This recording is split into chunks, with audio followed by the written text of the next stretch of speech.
Welcome back, everyone. Our next guests were both drafted by the Seattle Seahawks, and not only are they brothers, they are identical twins. In their new book, Inseparable, they describe how family and sacrifice led them to fulfill their NFL dreams.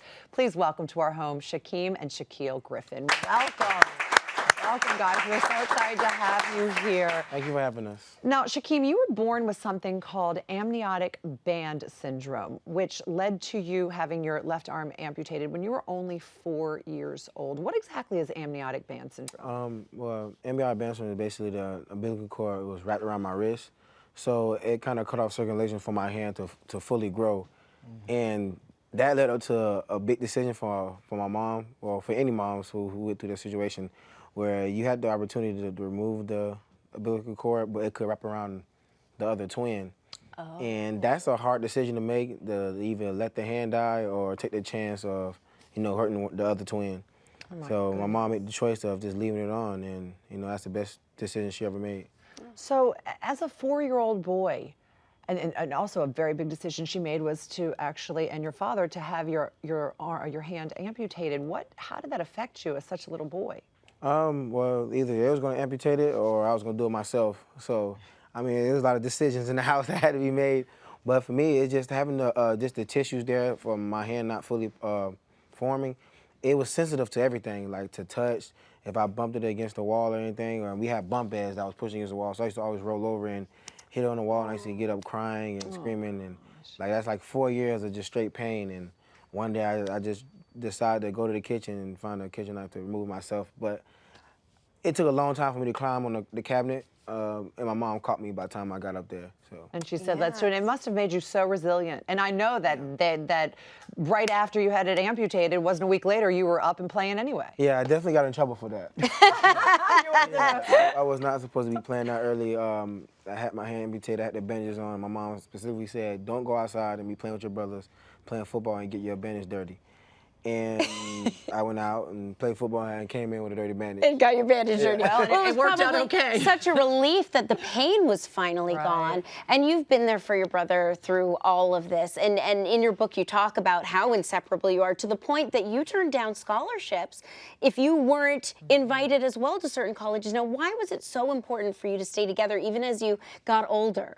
I just feel like we created a bond at an early age, way before we got to high school, where there's one day we said, well, one day we're going to live together, we're going to marry twins. That part, that part is a little crazy now, but, we said we're going to marry twins one day, and we're just going to, stay with each other forever. And it was more than just school then. It was just about our life. We want to spend the rest of our life with each other, as brothers, and that's the type of love and bond we created at a young age. So when it came to colleges, we had a couple of colleges that called me and asked, well, maybe it's time to move on, become your own man, and, and kind of grow by yourself. And that's something that I didn't want to hear. So, I continue to tell colleges, if you don't offer him, then you can't take me. It's one or both. And it happened. Yeah, definitely happened. Not just colleges, the NFL. Hello. If you're not taking him, you're not taking me, Seattle Seahawks. Sorry, you hear that? Loud and clear. I think they heard it.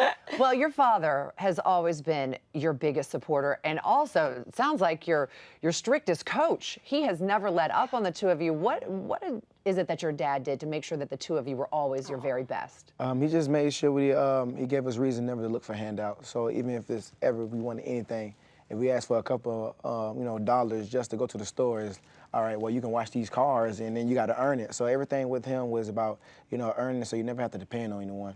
The only person you should have to depend on is your brother, and that's, how he raised us. So the only person who I wanted to count on was him, and he continued to push us that way. And one thing he taught us was don't be afraid to do that extra, work to separate yourself from others. And to this day, he still is doing the same thing. Aww. He might call us right after the interview and say, make sure y'all go do a workout. So, I like your dad's style. I like that he's also your biggest critic, you said? Yeah, I remember we went to a basketball game, and we shot the ball, it was the air ball, and then he's the one that booed us. The only person in the stand that was yelling, he was booing. You should have took the football. I was like, oh my God. He's a tough one. Yeah. He's a tough one. Well, it made you guys strong, that's for sure. And now to both be drafted into the NFL is almost unheard of. But to be drafted into the same team, I mean, you guys got to start, you were the first teammates as brothers to start in 90 years. What was that moment like when it all actually took place on the field? It was crazy for me because, I came from such a long way, and from being in college, not playing in college, being at home, working 2 jobs while I was in college, and then end up getting an opportunity to play. The next thing you know, I'm a rookie, starting with my brother on the same team, on the same side, and we made a tackle together. So it was crazy. I think the highlight for me doing that was, we always do a ritual where we always pray for every game, and it's like we've been doing it since high school. We always go back to the end zone and pray, and then for us to be on that NFL level and being able to be in the back of that end zone and have another prayer, and then see my mom with our jersey on. And she's just such a crybaby, and you're supposed to be all tough and get ready for your big game and stuff, and then she boohoo crying on the side. I can't get emotional. That was tough. I saw the moment when you got the call and your mom just went crazy. It was so heartwarming. She can't hold it. I mean, how could she? She's so proud of her boys. I mean, we just met you and we were crying watching. It was really a beautiful moment. The first time in 90 years that brothers started, but I mean, I don't know this for a fact, but I imagine probably the first time in history that twins started. Is that right? Do you guys know that? I think that was the first time. I think they told us right after the game was the first twins to ever start with each other. Wow. The first twins ever. I mean, that's a historical moment. And I know, Shaquem, that you are such a huge advocate for others with limb differences, and you do it quite a bit. And you go across the country and speak to other kids. It must feel really good to see other young boys and girls and just others and be able to inspire them. I mean, it's amazing. I think for me, it's like refreshing, it's humbling, and being able to see the kids with limb differences, and it's not about what they just lost, it's about what all the things that they gained. And it's so crazy to me because, being when I was young, I didn't really have that person to look up to like that, and somebody I can meet and say, you know what, I want to do this, I want to be that. And for me to go see those kids and see that I'm making a difference for them, and seeing that these kids are not worrying about the amputation they just had. They just worrying about playing football. They worrying about running track. They worrying about playing basketball, going swimming. And then their energy is just, it's so courageous. They just want to do everything, and it just makes you want to do more. It's like, y'all inspiring me. Like, I need to go back and work out. I need to get myself together. You hear your dad's voice. It's amazing. It's an amazing experience. You guys are such an inspiration. I love that you're inseparable. Yeah. You keep it up. Thank you, guys. Thank you. And good luck with the season. Thank you. I mean, I love the Seahawks, but I love the Cowboys. Inseparable is available now wherever books are sold. And for more information, please follow Shaquille and Shaquem on their social media.